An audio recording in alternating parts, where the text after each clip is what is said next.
আসসালামু আলাইকুম। কেমন আছো আমার প্রিয় সকল বন্ধুরা? আশা করি তোমরা সকলে অনেক অনেক ভালো আছো, আনন্দে আছো, সুস্থ আছো। আলহামদুলিল্লাহ আমরাও অনেক ভালো আছি। প্রথমেই জানাই আমার সকল বন্ধুদের জন্য রইল অসংখ্য ধন্যবাদ, অনেক অনেক ভালোবাসা ও শুভকামনা।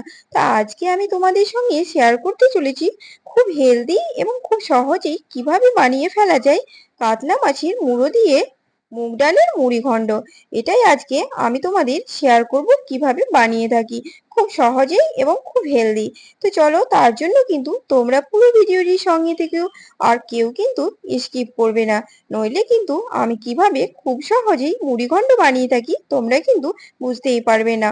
আর এভাবে বানালে মুড়িঘণ্ট খেতে কিন্তু খুবই সুস্বাদু হয়। তো চলো দেখে নাও। এখানে আমি কিছু মুগ ডাল নিয়ে নিয়েছি। মুগ ডালটাকে শুকনো খোলায় ভেজে নিয়েছি। যখনই মুগ ডালটাকে ভাজবে দেখবে একটা খুব সুন্দর স্মেল বেরিয়ে আসবে, আর মুগ ডালের কালারটাও চেঞ্জ হয়ে যাবে। তখনই বুঝবে মুগ ডালটা কিন্তু ভাজা হয়ে গেছে। তো মুগ ডালটাকে ভেজে কিছুক্ষণ আমি ভিজিয়ে রেখে দিয়েছিলাম। তারপর আমি এটাকে ধুয়ে পরিষ্কার করে একটা প্রেসারের মাধ্যমে এটাকে আমি সেদ্ধ করে নেব। তোমরা চাইলে কিন্তু এটা একটা কড়াইয়েও সেদ্ধ করে নিতে পারো, তাতে কিন্তু বেশ কিছুক্ষণ সময় লেগে যাবে। তা আমি কিন্তু এটা প্রেসারে সেদ্ধ করে নেব। তো সঙ্গে দিয়ে দিলাম দুটো তেজপাতা, সামান্য পরিমাণে হলুদ, আর টেস্ট অনুযায়ী লবণ। তারপরে এটাকে আমি সেদ্ধ করে নেব, কারণ আমি প্রেসারে করছি মানে খুব সহজেই তোমাদের বানিয়ে দেখাবো কিভাবে মুড়িঘণ্ট বানানো যায়। তো এখানে আমি কড়াইয়ে তেল দিয়ে দিয়েছি, আর একটা বড় সাইজের কাতলা মাছের মাথা নিয়ে নিয়েছি মুড়ো। এটা 2 কিলো সাইজের একটা কাতলা মাছের মাথা ছিল, যেটা দিয়ে আজকে আমি তোমাদের মুড়িঘণ্ট বানিয়ে দেখাবো। এখানে তোমরা যে কোনো মাছের মাথা নিতে পারো, কিন্তু সবসময় চেষ্টা করবে বড় মাছের মাথা নিতে, কারণ যত বড় মাছের মাথা হবে মুড়িঘণ্ট কিন্তু ততটাই বেশি টেস্টি হয়। সঙ্গে 1 পিস 2 পিস মাছও দিয়ে দিতে পারো। তো এখানে শুধুমাত্র আমি একটা মাছের মুড়ো দিয়েই বানিয়ে দেখাবো, কারণ মাথাটা অনেক বড় সাইজের, আর আমি অল্প পরিমাণে মুড়িঘণ্টটা বানাবো। তো মাছটা আমি সুন্দরভাবে ভেজে নিলাম। এখানে খুব বেশি মাছটা ভাজার দরকার নেই, হালকা একটু ভেজে নিলেই চলবে, একেবারে কড়কড়ে করে ভাজতে যাবে না। এখানে আমি কড়াইয়ে ঘি দিয়ে দিলাম। কিছু বেরেস্তা ভেজে নেব আমি প্রথমেই। তো এখানে আমি বেরেস্তাগুলোকে দেখো, পেঁয়াজগুলোকে লম্বা লম্বা করে কেটে নিয়েছি। এখানে সুন্দরভাবে বেরেস্তাগুলো ভেজে নিলাম, একটু ফুড কালার দিয়ে দিয়েছি, যাতে করে বেরেস্তাগুলো একই রকম দেখতে হয়, সুন্দর কালারফুল। তো খুবই সুন্দর হয়েছে বেরেস্তাগুলো। এভাবে বেরেস্তা ভাজলে, একটুখানি ফুড কালার দিয়ে বেরেস্তা ভাজলে মশলা বেরেস্তাগুলো খুবই সুন্দর হয় দেখতে, আর একটাও কিন্তু পুড়বে না, একই রকম কালার হবে। তো বেরেস্তাগুলো তুলে নিলাম। এবারে আমি দিয়ে দিচ্ছি দুটো শুকনো লঙ্কা ফোড়ন।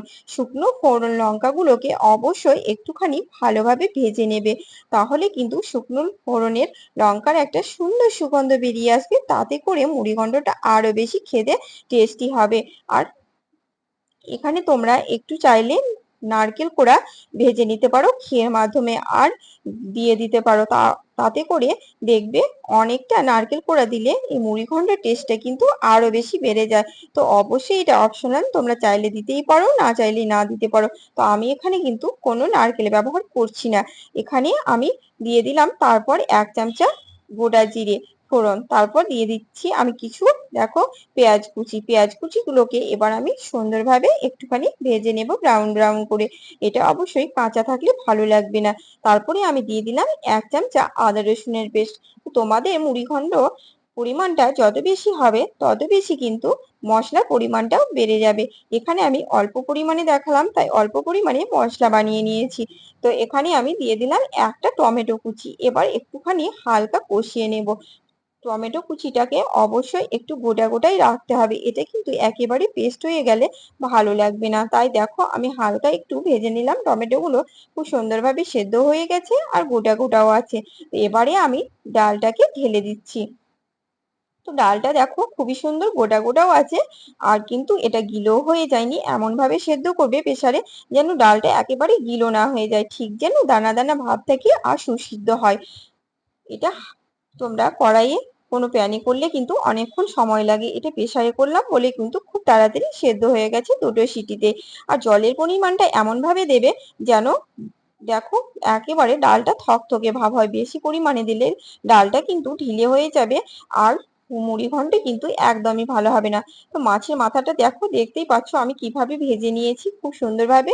এভাবেই কিন্তু মাছের মাথাটাকে ভেজে নিতে হবে, আর মাছের মাথাটাকে একটু আমি ভেঙেও দিয়েছি, তাহলে কিন্তু পাতে দিতে খুবই সুবিধা হয়, সবার পাতেই মাছটা কিন্তু সুন্দরভাবে পড়ে।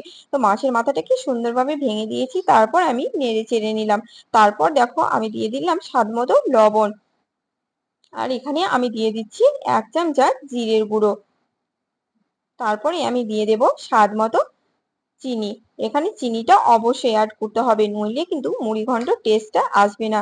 সামান্য পরিমাণে স্বাদ মতো চিনি দিয়ে দিলাম। তারপরে আমি সবশেষে দিয়ে দেব 1 চামচ গরম মশলা। গরম মশলা কিন্তু অবশ্যই লাগবে, না নইলে কিন্তু মাছের গন্ধটা যাবে না। তো এখানে আমি 1 চামচ গরম মশলা দিয়ে দিলাম। তারপরে কিন্তু দেখো, স্বাদটা আরো বেশি দ্বিগুণ বেড়ে যাবে এই মুড়ি ঘন্টে। আর সবশেষে দিয়ে দিচ্ছি একটুখানি ধনেপাতা কুচি। তো দেখো, মাশাআল্লাহ খুবই সুন্দর সুগন্ধ বেরিয়েছে, আর খেতে কিন্তু এটা খুবই সুস্বাদু হবে। আর এখানে সবশেষে আমি ছড়িয়ে দিলাম বেরেস্তাটা। তারপর দেখো কি হয়, এটা খুবই ভালো লাগবে খেতে। আর 1 চামচ ঘি দিয়ে দিলাম ছড়িয়ে। তো আমার মুড়িঘণ্ট কিন্তু একেবারেই রেডি হয়ে গেছে। এবার শুধু পরিবেশন করার পালা। তোমরা কিন্তু চাইলে এভাবেই খুব সহজে মুড়িঘণ্ট বানিয়ে দেখতেই পারো, আর দেখবে ভীষণই ভালো লাগবে। এই মুড়িঘণ্ট খেতে কিন্তু এটা অসাধারণ হয়। তো দেখো, আমার মুড়ি ঘন্ট কিন্তু একেবারে রেডি হয়ে গেছে। তোমাদের আমি একটুখানি পরিবেশন করার সময় দেখিয়েও দিলাম যে মুড়ি ঘন্টটা ঠিক কেমন হয়েছে। দেখতে কিন্তু মাশাআল্লাহ অসাধারণ হয়েছে। তোমরা এভাবেই বানিয়ে থেকো মুড়ি ঘন্ট, ভীষণ ভীষণ ভীষণ ভালো লাগবে তোমাদের এই মুড়ি ঘন্ট। তো তোমরা এভাবে বানালে কেমন লাগছে আমাকে অবশ্যই কমেন্ট বক্সে জানাতে ভুলো না আমার মুড়ি ঘন্ট কেমন লাগলো। আর ভালো লাগলে আমার চ্যানেলটিকে লাইক, শেয়ার, কমেন্ট ও সাবস্ক্রাইব করে আমার পাশে থেকো। আর সবাই অনেক অনেক ভালো থেকো, সুস্থ থেকো। দেখা হবে তোমাদের সঙ্গে আরো একটি নতুন রেসিপিতে। তোমরা যদি আমাকে কমেন্ট বক্সে জানাও আমার রেসিপি কেমন লাগলো, তাহলে কিন্তু আমি আরো নতুন নতুন রেসিপি দিতে তোমাদের সঙ্গে আরো বেশি আগ্রহী হব। তো সবাই অনেক অনেক ভালো থেকো, সুস্থ থেকো। দেখা হচ্ছে নেক্সট ভিডিওতে। আল্লাহ হাফেজ।